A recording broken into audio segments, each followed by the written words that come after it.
a win, but probably a bit more of a tense watch than you would have liked. Give us your overall assessment. A win's a win, 3 points. Yes, exactly. So you were spot on in your analyzing, but I'm struggling to use the word "but" today because I'm happy with the win, and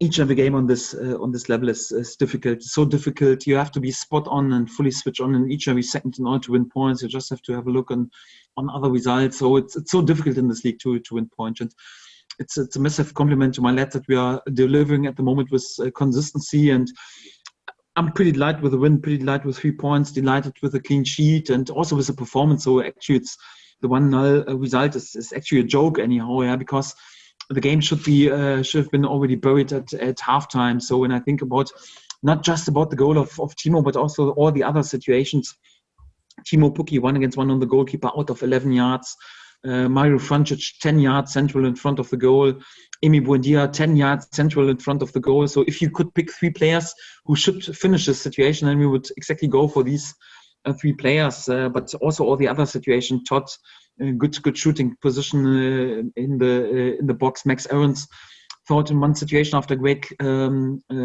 chip ball of Kenny McLean that he wasn't offside. Otherwise, he could have run with the ball into the empty goal anyhow. He was also 3 or 4 times, really good performance, Max, by the way, in behind their back 4 and then with cutback situations close to their goal. Actually, I have to be careful, but we should have been at least 3 or 4-0 up at halftime, and then the game should have been buried. Second half, perhaps not that many chances like in the first half, but still there. Teemu Pukki 1-on-1 on the goalkeeper. Todd Cantwell, great chance. Mario Francic shooting position. It's always the same. So if you don't score the second or the third goal against Rotherham, they always have a chance to come back into this game. And I like their attitude. So it's a brave side. They always play with courage. They go for it. They always give them the chances to score goals, and they score more or less in each and every game goals and are there and many competitive, especially in this topics. And we didn't score the second goal, and then you have to make sure that you play without any mistakes in order to return back to the wrestling with a clean sheet. So that's then the task. And I got the feeling also in this topic we were quite concentrated. Tim Krul hardly had to make a save, but then of course then in 90 minutes there are also 1 or 2 situations when you are there with a little mistake and then you have to repair it. And in one scene, for example, in the second half, Max Evans was there with a massive block and repaired one of these little mistakes when Rotherham also had the chance to score. So of course. So after this game, our goal difference should look much better than it really is after this game. But much more delight. I'm with the win, and much more important are also the 3 points. And for that, many compliments for the win, many compliments for the clean sheet to my lads, and also for the performance. In a roundabout way, we all know your team, when they click, they can score goals and put teams away. But does that show another sign? Given that the run-in, as you know, 2 years ago will be very tense. There'll be tight games like that. But to come out the right side of it, that shows another face to your side, doesn't it? Yeah, so you know that our style is always offense, and we always think about more attacking than just defending. We want to attack games. We want to win football games instead of just avoiding losses anyhow. This is our style, and we got lots of praise for our possession-based football, for creating, for sticking to our principles, for bypassing pressings, even on Premier League level. But I'm a deep believer in that you also have to have a good balance, and you have to be there with a good defending behavior. Even my first season I was here, I think, was a record of back-to-back clean sheets for this club, and I always value that you have to be there with a good defensive structure and good defensive work, and this is what my lads also deliver at the moment. So if we can criticize and sometimes a bit the effectiveness in using the chances, we are great in our offensive display. We create a lot. We win at the moment many games, but I'm also quite happy with the steel and also the tactical discipline, the concentration, our defensive work. It's not just due to the center backs or to the goalkeepers, due to the whole team. When I think about the behavior of our fullbacks today or the more defensive midfield players, but also the offensive players, how much they work in order to make sure there's always pressure on the ball. Todd Cantwell, Emi Buendia, Teemu Pukki. I'm quite delighted with this behavior, and it's definitely a team success at the moment. And I have to praise this mentality and this side of my team as well. You mentioned the centre-backs. Just to clarify, no Ben Gibson today, and obviously then flip side, give us your assessment how Christoph went in there alongside Grant. Yes, once Ben woke up this morning, he reported some back problems, and it came more or less out of a sudden anyhow, because there was not an issue in the last days. But yeah, when you have to deliver all 3 days on difficult pitches, sometimes this could happen. And we had a chat, and also got the feeling. So if he's not really 100% ready to go, then all our players, our whole squad is there so tight together, and it makes no sense to start him if he's not there with 1%. We tried everything in order to make sure that he's at least on the bench, but during the warm-up he reported that he didn't feel comfortable to sprint, and that was the reason we brought then also Andrew Obomami-Dele into the squad more or less in the last second. And if I'm honest, I was totally convinced that Christoph would deliver with a top performance, because it was also strange, because in training he looks unbelievably sharp, unbelievably concentrated, disciplined. Also strange at the moment to leave a player out at times with his quality and his experience, also what he has done. Also on this level for us, and I was never concerned that he would deliver, and he totally paid my trust back. Also not easy for him, because he had to wait a while till he was back in the starting lineup. But I think also a compliment for him that we were able to return back to the dressing room with a clean sheet, and many compliments. Final one from me. You've won. I'm sure you've seen the results today. Brentford and Swansea both lost. 7 points clear. Feels like a very good weekend for you.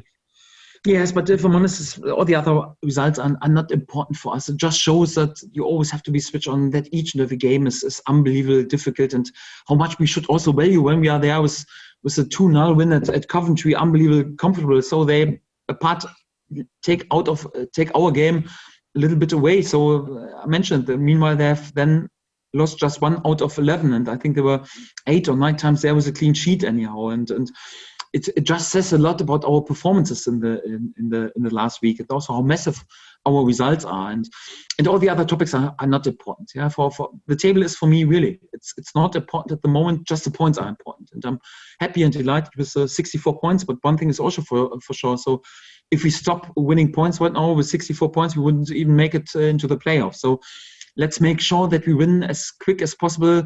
80 points. When we have 80 points, then we are safe in the playoffs, then we are happy, then we have achieved our target. And if there are then a few games left, then we go for more. But we have to keep going. So the games are coming thick and fast, and momentum can change so quick on this level. I'm not too carried away. It's more like you have to make sure that in 3 days we are again competitive in a really difficult away game against Birmingham. Another away travel, another third game for us within 6 days. Will be a difficult pitch. They won today. They will be desperate to win the next point in their relegation battle. And it's an unbelievably difficult game. And our focus is today, already after the game, just on Birmingham, nothing else. So we want to keep going and want to add the next points under our belt on Tuesday. And this is our own focus. Hi, Daniel. Just one from me. How do you assess Teemu's performance? Seemed quite as sharp as he has been in the past. Is that something should we care about the past? Is that unfair that he's done so well in the past, and now we're thinking, why is he not quite as good as he was if he's scoring winning goals? I had got some problems with the volume right now. So the question was, why Teemu is not as sharp as he was in the past? Yeah, is that if he scores winning goals, does that matter? Wow, I have to think a bit about the question because it surprised me. I think he's unbelievably sharp. I think he's fantastic. For me, he's the best striker in this league. When I judge the last 2 games, he scored our more like first goal at Coventry. First goal is always the most difficult goal. Was a fantastic assist to Teemu Pukki. Was a fantastic assist to Todd Cantwell. Today he scored again the first goal. Looked unbelievably sharp in his movements. They were never able to control his movements. Yeah, the goalkeeper was there 2 times with great saves against him. I think he looked unbelievably sharp against the ball. Many good pressing situations. So I think Teemu is there with his best shape, and to be honest, didn't seem at any point ever better. So he's playing in the team who is sitting top of the table. He's there with many goals, but also lots of workload for the team. I think he's outstanding at the moment, and Yeah, for that it's difficult anyhow to. I can't answer your question why he's not as sharp as in the past. I think he's even better, if I'm honest. So it's difficult to answer the question in a different way. Yeah, I think his overall play, you can't fault it. The effort he puts in. It's just there was a couple of chances. That's all. And it's not a major criticism. It's him. Yes, he has missed. He could have scored today 3 or 4. That's definitely right. Yes, but this has also happened in the past. So I think even in the season when he won the Golden Boot on championship level and was get the award as the best player, and he missed also unbelievable amount of chances. I can remember a few.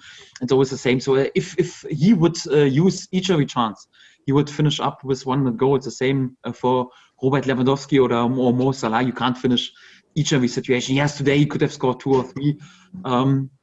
You could criticize that the finish could be in the first situation a bit better, in the second half also a bit better. But this is what you always have. On the other hand, then it was, for example, his finish last weekend, last game, or also the first goal today. Unbelievable, calm after a 30-yard sprint to be then that cool and calm to put the ball through the legs of the goalkeeper, I think was outstanding. And for that, I don't expect him to use each every chance. So I'm unbelievably happy with Teemu at the moment, and also happy that he's back to his best fitness level, because he had some more difficult periods during the season. I would agree in this topic. But it was just always caused by injuries. Yeah, once he came back after injury, he needed then perhaps sometimes a week to be back at his best shape. But at the moment, I think if he goes for the on like this, then he's unplayable, and I'm pretty happy with Teemu at the moment.